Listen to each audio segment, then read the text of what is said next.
Bonjour à tout le monde. Je salue comme ça le peuple de la résistance. Je salue le peuple camerounais. Je salue ceux qui nous suivent de près ou de loin. Je vais prendre comme ça une intervention très rapide parce que les événements ne jouent pas toujours en notre faveur. Et nous sommes obligés comme ça parfois de faire montre de beaucoup de pugnacité et surtout de témérité. Donc je demande comme ça aux uns et aux autres rapidement de se connecter parce que nous allons avoir juste une dizaine de minutes, 15 minutes maxi. Nous n'avons pas assez de temps parce que nous allons justement aller droit dans le vif du sujet. Bonjour, bonsoir à tout le monde, bonsoir à tous les combattants, bonsoir au peuple de la résistance. C'est le général El Chenou, le général toujours combattu mais jamais abattu de cette lutte de résistance. J'ai deux communications très importantes à vous faire cet après-midi. Elles sont d'autant plus cruciales qu'il s'agit de ressortir le rôle de la main et l'inconvénient de montrer comment est-ce que la France est en train d'agiter dans les couloirs sa main noire. Ça, c'est très important. Donc, je vais demander comme ça en 2 minutes aux uns et aux autres de partager massivement ce direct Facebook. Vous allez partager massivement et on va entrer directement dans le vif du sujet. Bonsoir William Com. William Com, je te salue, le brave. Donc, il s'agit ici pour nous comme ça de comprendre exactement ce dont il est question. Il y a quelque chose qui est en train de se passer et nous sommes en train d'être distraits. Pendant que les choses sérieuses se peaufinent à l'horizon, on nous fait plonger et sombrer dans la distraction. Partagez massivement et mettez les cœurs s'il vous plaît. C'est rapide là. Ça va être très court et très bref. Donc il y a une forte distraction qui se profile. Il y a une onde de distraction qui se passe. Et le but justement de ces gens, c'est de nous distraire. C'est de nous faire passer la pilule en douce sans que nous ne nous apercevions. En nous poussant, en nous orientant, en nous dirigeant vers des objectifs autres que ceux que nous devons poursuivre. C'est de ça qu'il est question. Et c'est pour ça que j'ai choisi d'intervenir rapidement en une dizaine de minutes, de briser, d'enlever ce voile sur vos yeux afin que vous compreniez, afin que nous comprenions exactement de quoi est-ce qu'il est question. Vous allez remarquer que depuis les événements de Genève, les choses sont en train de se dessiner. Vous allez remarquer que depuis l'échec de Genève, depuis leur plan qui a échoué complètement à Genève, le peuple de la résistance ouvre de plus en plus les yeux et les Camerounais ne sont pas dupes. C'est pour ça que ces gens sont en train d'utiliser tous les stratagèmes qu'ils ont encore à leur niveau. Vous allez entendre par-ci l'épisode de Maître Doki, vous allez entendre par-là l'épisode un tel ou un X ou un Y. Ce n'est pas important. Ce n'est pas important. Ils ont pour seul but de nous distraire. Pendant qu'ils nous distraient, si nous cédons à leur distraction, les gars, Ruben, mon colonel, je te salue le colonel Ruben Lunam. Si nous cédons, nous sombrons, les gars nous font passer la pilule de la manière la plus dure. Je l'ai dit avec toute la cohérence, avec toute la lucidité, avec toute la simplicité, que le roi feignant est mort. Ce n'est plus un secret de polichinelle. Maintenant, de quoi est-ce qu'il est question? Il est question maintenant de préparer une transition dans ce pays. Or, la France, toujours elle, la France, encore elle, la France, surtout elle, la France, éternellement elle, a un dessein pour le Cameroun, a un projet pour le Cameroun. Ah, j'oubliais, c'est cette même France qui fixe les projets pour notre cher et beau pays. C'est cette même France qui décide qui va être chef d'État dans notre cher et beau pays. C'est encore et toujours cette même France qui peut avoir le dernier recours, la souveraineté sur notre pays. Ça, nous ne l'admettrons plus jamais.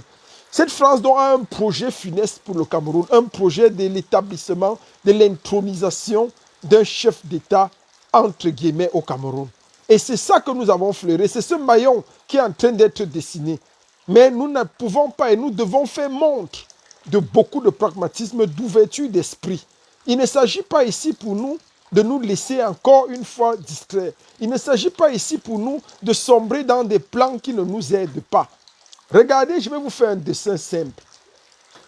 Nous l'avons dit et nous ne cesserons jamais de le dire. Nous sommes là pour placer la lutte de résistance, la révolution au centre. Au centre. Et ça ne souffrira d'aucun doute.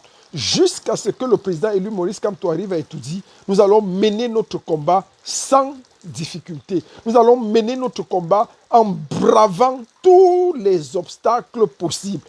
Obstacles, il y en a. Obstacles, il y en aura. Obstacles, il y a eu. Il y en a eu, si vous voulez. Ce n'est pas aujourd'hui que nous sommes apeurés, effrayés. Ce n'est pas aujourd'hui que nous tremblons. Nous avons connu toutes les difficultés. Nous connaîtrons encore des difficultés. Et nous savons que tant que nous avons pour mission de mettre la révolution au centre, de mettre le président élu au cœur de la lutte de résistance, nous allons souffrir d'être attaqués, nous allons souffrir d'être bousculés. Et ça, nous savons ça très bien. Regardez depuis un certain nombre de temps, Boko Haram. Vous entendez tous les jours, Boko Haram au nord, Boko Haram est revenu, Boko Haram est en train de faire ceci. Ce n'est pas anodin. Ce n'est pas anodin. L'agenda de la France est simple. Je l'ai dit il y a un mois. Et je vais continuer de le redire.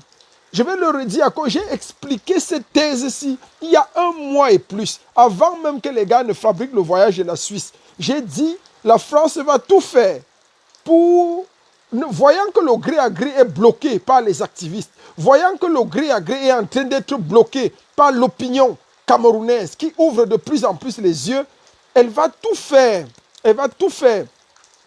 pour créer une situation de guerre, une situation d'insécurité au 237. Et c'est ce qui est en train c'est ce qui est en train de se passer. Mais les gens ne veulent pas ouvrir les yeux. Les gens ouvriront les yeux peut-être trop tard. C'est notre fort camerounais. On ouvrira les yeux trop tard. Mais la France est en train de peaufiner sa stratégie doucement. Vous allez vous rendre compte qu'on va vous dire, avant-hier, Boko Haram a tué 5 militaires. Hier, Boko Haram a tué 12.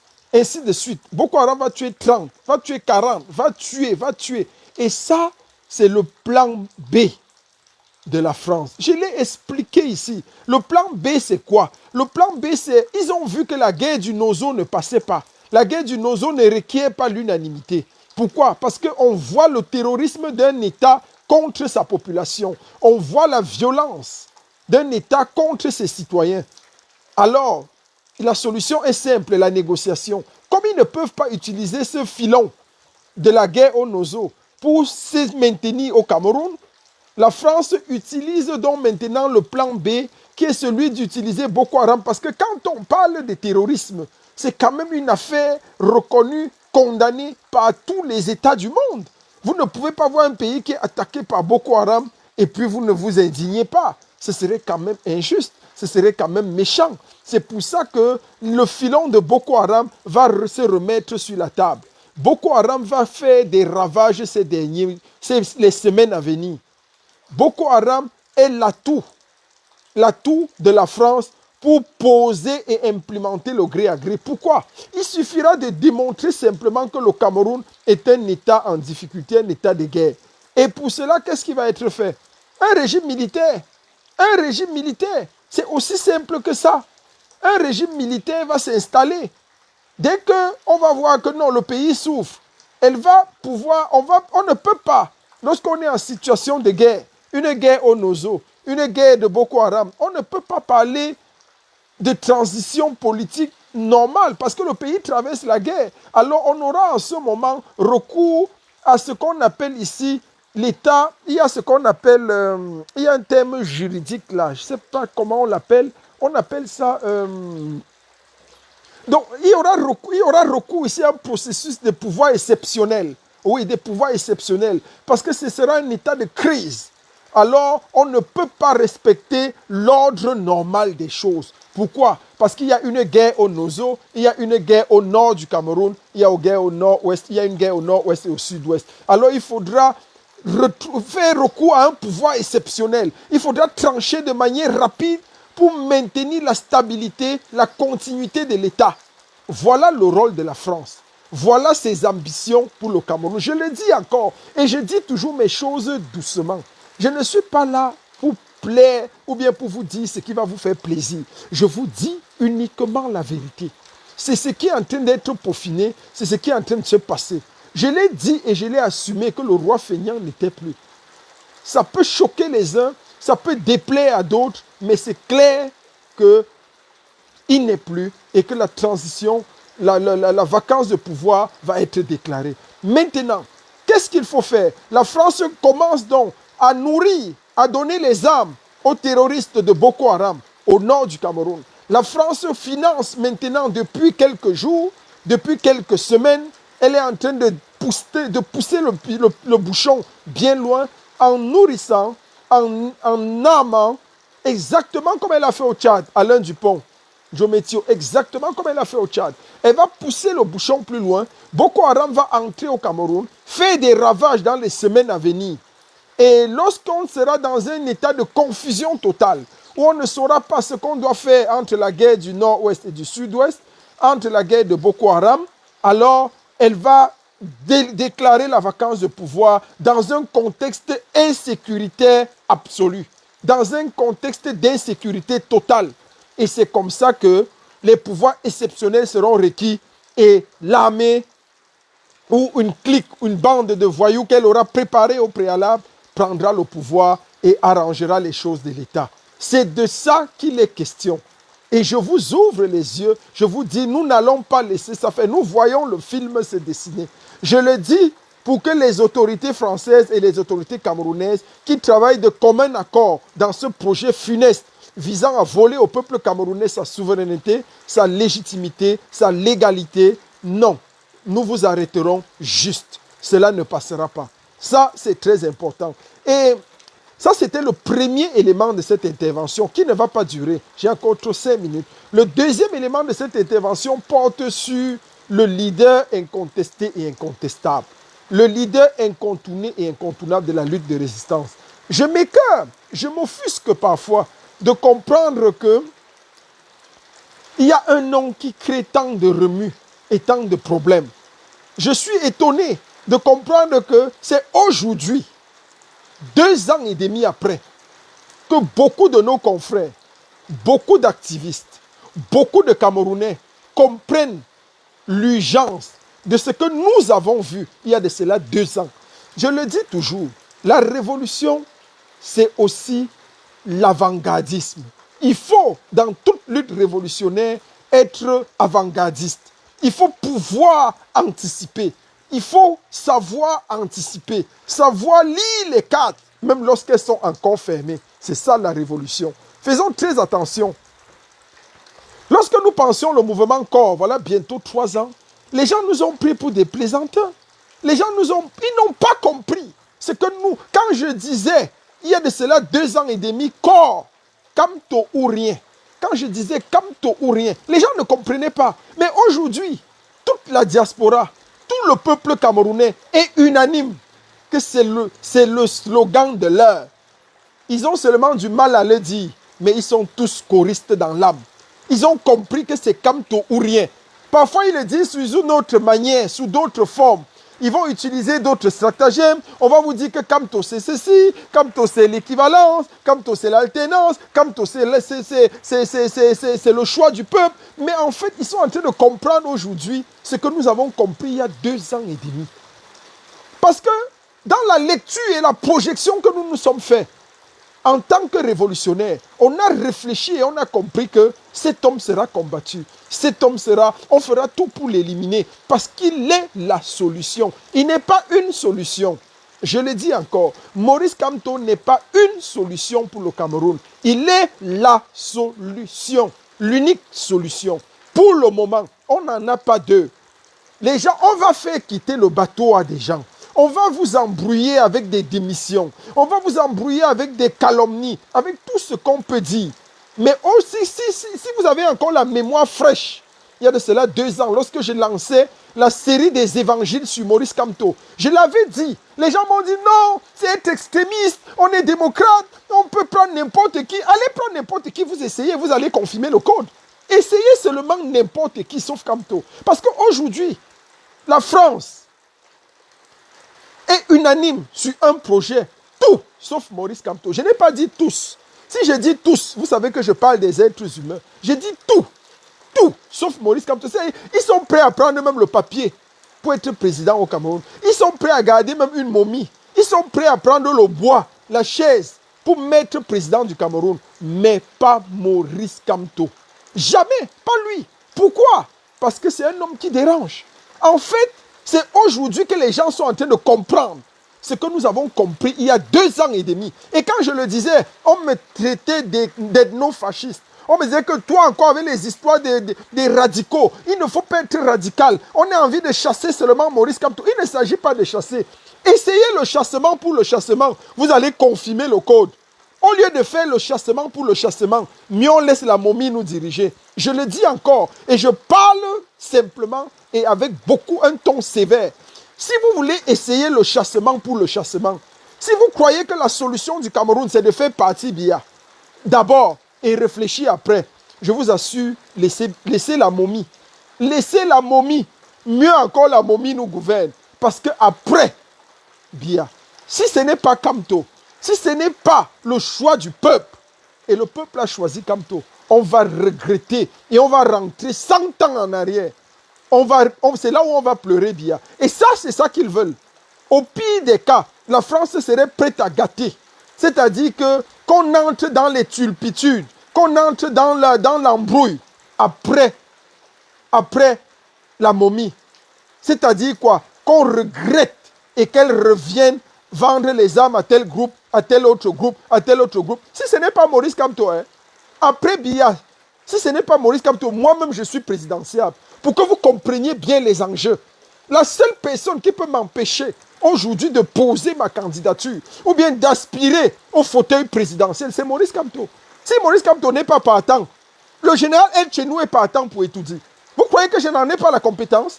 J'ai les moyens, j'ai le cerveau, j'ai l'amour du 237, j'ai la capacité, j'ai toutes les conditions aussi, mieux que les autres même. Donc vous comprenez déjà à partir de cet exemple l'enjeu. Où est-ce qu'on s'en va si ce n'est pas le choix du peuple, si ce n'est pas Maurice Kamto? Les gens nous diront, mais pourquoi vous voulez l'imposer? Il ne s'agit pas de l'imposer.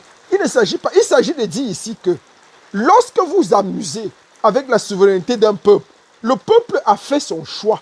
Le peuple a fait son choix. Utilisez tous les stratagèmes, utilisez toutes les théories que vous voulez. Mais sachez une seule chose, que la révolution camerounaise, la diaspora révolutionnaire, la lutte, la diaspora combattante, a un seul candidat sur lequel elle mise, sur lequel elle a tout misé et sur lequel elle continue de miser. C'est MK, Maurice Kamto. Quand nous le disions, il y a de cela 2 ans et demi, que corps, Kamto ou rien, corps, Kamto ou rien, les gens ne comprenaient pas. Mais dans cette révolution, vous allez souffrir. Et vous allez être toujours content d'avoir le général El Chenou. Je serai toujours cette sentinelle. Je serai toujours cette lumière. Je serai toujours cet avant-gardiste. Parce que je le dis et je le maintiens, la révolution est pensée. Elle est réfléchie. Elle est anticipée. Il ne faut pas attendre les émotions du peuple. Parce que le peuple est parfois dangereux. Le même peuple qui vous acclame aujourd'hui peut vous vomir demain. Donc il vaut mieux être prêt. Penser la révolution et aller très vite devant. Ça, c'est le choix du peuple. Donc je l'ai dit, qu'on le dise aujourd'hui, qu'on le veuille ou pas, qu'on l'appelle sous les formes qu'on l'appelle, mais c'est ça qui est clair, c'est ça qui est simple et c'est ça qui est vrai. Nous l'avions pensé 2 ans et demi avant, nous l'avions pensé il y a bientôt 3 ans, que c'était Kamto ou rien. Aujourd'hui, le peuple camerounais est unanime. Les gens même qui nous insultaient, qui nous taxaient de tout et de rien, sont en train de comprendre aujourd'hui et me disent tous les jours, en inbox, partout, dans les messages, dans mes publications, Général El Chenou, tu es un visionnaire. Tu avais vu ce que nous, on a tardé à voir. Et c'est en ça que le leader est leader. C'est en ça que cette résistance sera toujours mise balle au centre. Il ne s'agit pas de mettre n'importe qui après la momie. Il s'agit bel et bien de faire valoir les intérêts du peuple camerounais, du peuple de la diaspora. Je vais dire merci encore comme ça à tous ceux qui, depuis fort longtemps, ont cru au mouvement corps, au mouvement Kamto ou rien. Nous sommes dans cette dynamique. Nous n'abandonnons pas et nous n'abandonnerons jamais.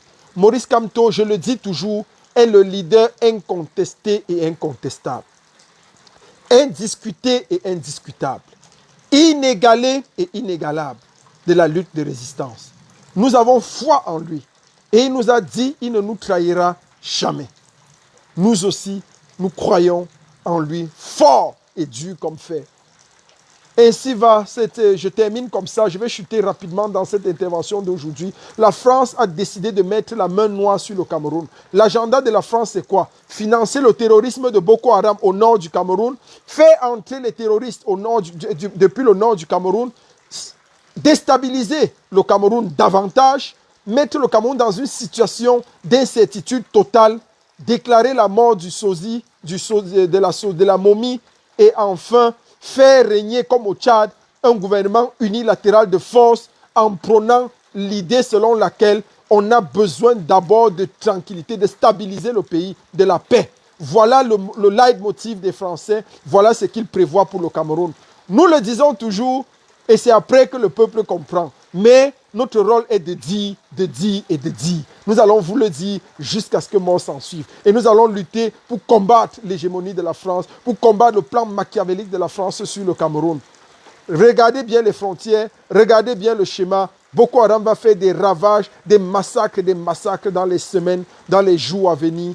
Et lorsqu'on aura atteint le pic de l'incertitude, lorsqu'on aura atteint le pic de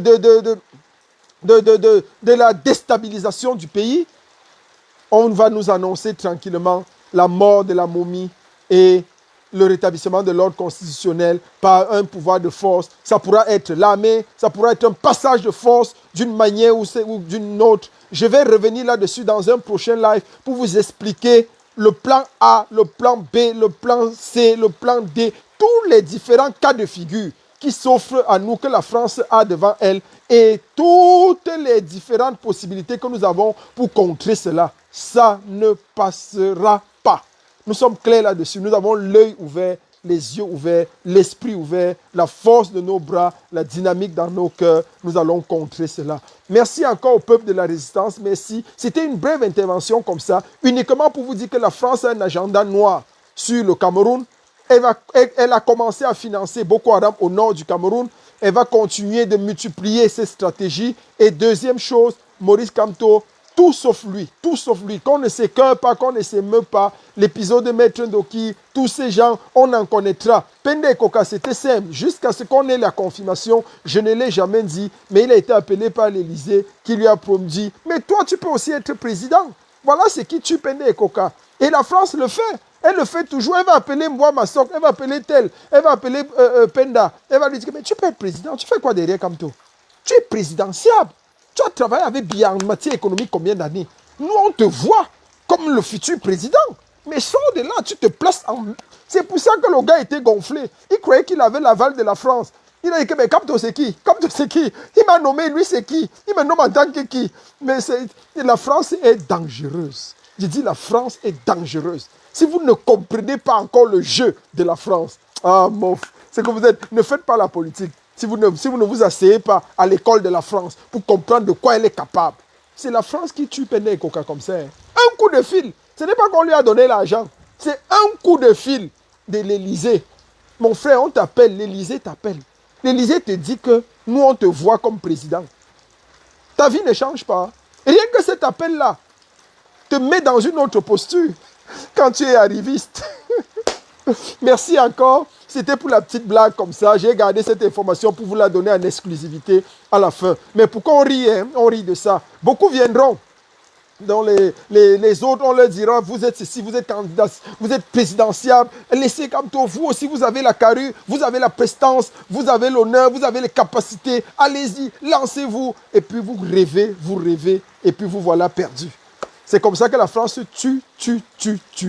En fait, c'est que derrière la déstabilisation et derrière le leurre qu'on fait miroiter à Pende Koka, il ne s'agit pas de Pende Koka. La France n'a que foutre de Pende Koka. Le problème, c'est tuer MK. C'est tuer Maurice Kamto. C'est tuer son leadership. C'est tuer tous ses alliés. C'est tout. Le fragiliser. C'était tout. Il s'agissait... Pende Koka était un allié sûr. Qu'on le veuille ou pas. Qu'on le dise, qu'on n'ait pas le courage de le dire. C'était un allié de poids. pour le président élu Maurice Kamto. C'était un allié d'une envergure. C'était l'éléphant des alliés. Ça, ce n'est pas le bub-bub. Dans la vie, hein, quand quelqu'un est fort, reconnaissez qu'il est fort. Quand quelqu'un est puissant, reconnaissez qu'il est puissant. Ça ne sert à rien. Ce n'est pas parce qu'il nous a quittés qu'on va dire qu'il n'était rien. J'entends ce genre de sorcellerie partout. Ça, c'est l'esprit typique des Camerounais. C'est que quelqu'un n'est rien. Les gens sont toujours dans l'idée selon laquelle on va faire le surplace. Il n'y a pas de surplace. Pende Koka était un allié puissant. C'était un allié fort du président élu. Quand il était là, on était sûr que il était un peu comme le Sergio Ramos du Real de Madrid. C'était tout. Le gars était en défense. Il assurait les arrières. Quand Pende Koka était là, la politique économique, la stabilité, toucher au leader, il fallait d'abord réfléchir par 4 fois. Je dis bien par 4 fois avant de le toucher. Il est parti. Ça nous a fragilisés. Ça nous a fait mal. Mais il n'y a plus rien qui peut arrêter le train. C'est un peu comme... C'est que si le train n'a pas encore atteint sa vitesse de croisière, n'importe quoi peut nous arrêter, on ne décolle même pas. Mais quand on a atteint la vitesse de croisière, il y a ce qu'on appelle, pour ceux qui conduisent la voiture, quand votre voiture a 5 vitesses, quand vous mettez en cinquième, c'est-à-dire la dernière vitesse, ce n'est plus les histoires que tu accélères, la voiture part parce que le moteur est en train de travailler. Non, c'est la force d'inertie. C'est-à-dire la propulsion qui a été engagée depuis, avec la puissance du vent. Elle utilise maintenant tout ce qu'elle a autour pour faire avancer la voiture maintenant vite. Le moteur n'est plus dans le travail. Non, on utilise maintenant tout ce qu'il y a autour, l'inertie et tout. La force de propulsion, c'est avec ça qu'on décolle et c'est avec ça qu'on avance. C'est tout.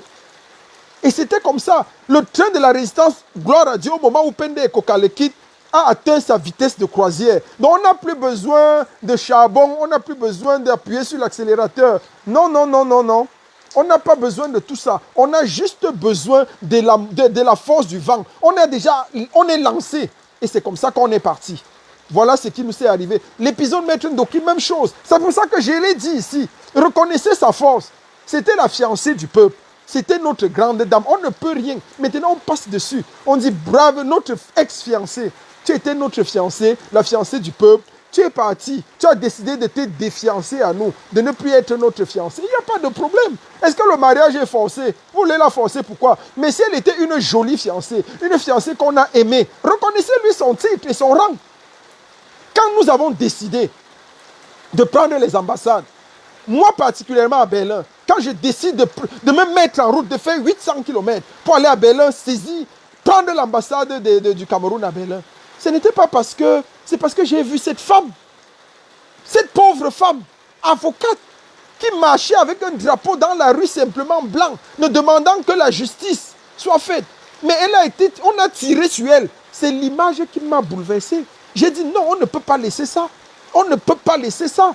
J'ai vu Célestin Djamène, ça m'a traumatisé. J'ai dit on ne peut pas laisser ça. Il faut agir. Il faut montrer à ce régime que les choses comme ça ne doivent pas être tolérées. Et c'est ça qui m'a donné la force et le courage. Maître Ndoki, il n'y a pas de problème. On ne peut pas regretter nos actes. Tu as été avec nous. Tu as décidé de ne plus être avec nous. Bonne chance.